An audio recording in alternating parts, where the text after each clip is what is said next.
Assalamualaikum warahmatullahi wabarakatuh. Perkenalkan, nama saya Latifah Desi Setia Rahayu.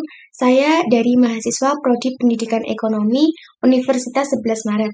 Video ini saya buat untuk melengkapi tugas akuntansi pengantar dengan dosen pengampu Ibu Dini Oktoria SPD MPD. Pada video ini saya akan membahas mengenai gross profit perusahaan dagang atau laba kotor. Nah, sebelum kita membahas mengenai gross profit atau laba kotor, kita harus mengetahui terlebih dahulu proses pengukuran pendapatan perusahaan dagang. Nah, dari bagian yang telah saya buat ini dapat diketahui untuk menghitung gross profit, kita harus mengurangkan pendapatan penjualan dengan harga pokok penjualan. Nah, pendapatan penjualan sendiri dalam akuntansi pengantar, akunnya dinamakan sales revenue, sedangkan harga pokok penjualan dalam akuntansi pengantar, akunnya dinamakan cost of goods sold.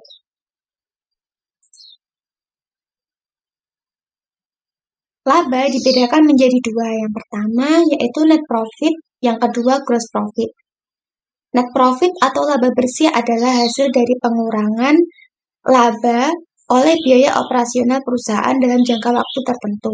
Sedangkan gross profit adalah jumlah penghasilan perusahaan sebelum dikurangi dengan biaya operasional perusahaan. Nah, untuk mengetahui sales revenue dapat dihitung dengan menambahkan retur penjualan dan potongan penjualan ditambah dengan diskon penjualan. Retur dan potongan penjualan dalam akuntansi pengantar akunnya dinamakan sales return and allowance, sedangkan diskon penjualan dinamakan sales discount. Berdasarkan data ilustrasi di atas, diketahui net income sebesar 460.000 dan diasumsikan cost of goods sold sebesar 316.000, maka gross profit dapat diketahui berjumlah 144.000. Nah, pada perhitungan kali ini, perusahaan menggunakan net income sebagai sales revenue yang diperhitungkan dari sales return and allowance dan sales discount, sehingga sales revenue sebesar 460.000 dikurangkan dengan cost of goods sold sebesar 316.000, maka akan berjumlah 144.000.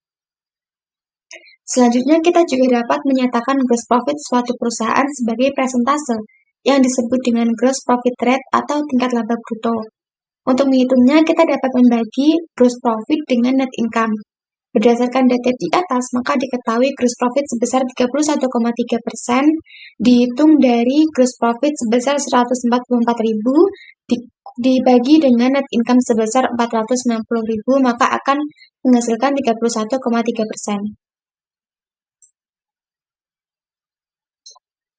Gross profit rate dianggap lebih efektif dibandingkan dengan gross profit. Mengapa demikian? Dimisalkan gross profit perusahaan A sebesar 1 juta. Mungkin hal ini terdengar mengesankan, akan tetapi bila dihitung menggunakan gross profit rate, maka tingkat laba hanya berjumlah 7%. Ketika perusahaan lain dalam suatu industri berhasil mendapatkan gross profit rate 20%. Hal ini tentunya menjadi tidak mengesankan lagi. Gross profit rate atau tingkat laba bruto menunjukkan berapa banyak setiap euro penjualan memperoleh laba bruto atau gross profit. Manfaat perhitungan gross profit bagi manajer. Manajer dapat membandingkan gross profit terkini dengan gross profit yang dilaporkan pada periode sebelumnya. Manajer juga dapat membandingkan gross profit rate dengan perusahaan pesaing. Perhitungan gross profit bagi manajer adalah untuk mengukur kinerja manajemen. Naik turunnya gross profit yang dihasilkan oleh suatu perusahaan dapat digunakan untuk mengukur sejauh mana kinerja manajer dalam mengelola perusahaan. Apabila dari hasil analisis menunjukkan gross profit semakin turun, bisa jadi disebabkan oleh penurunan kinerja dan produktivitas manajer perusahaan.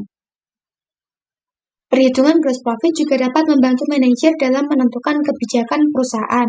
Jika perusahaan dapat mencapai target laba yang telah ditetapkan, maka kebijakan yang ada bisa dipertahankan atau ditingkatkan lagi. Namun, apabila target laba tidak tercapai, maka manajer harus mengevaluasi kebijakan sebelumnya dan mengganti kebijakan tersebut dengan kebijakan yang lebih baru.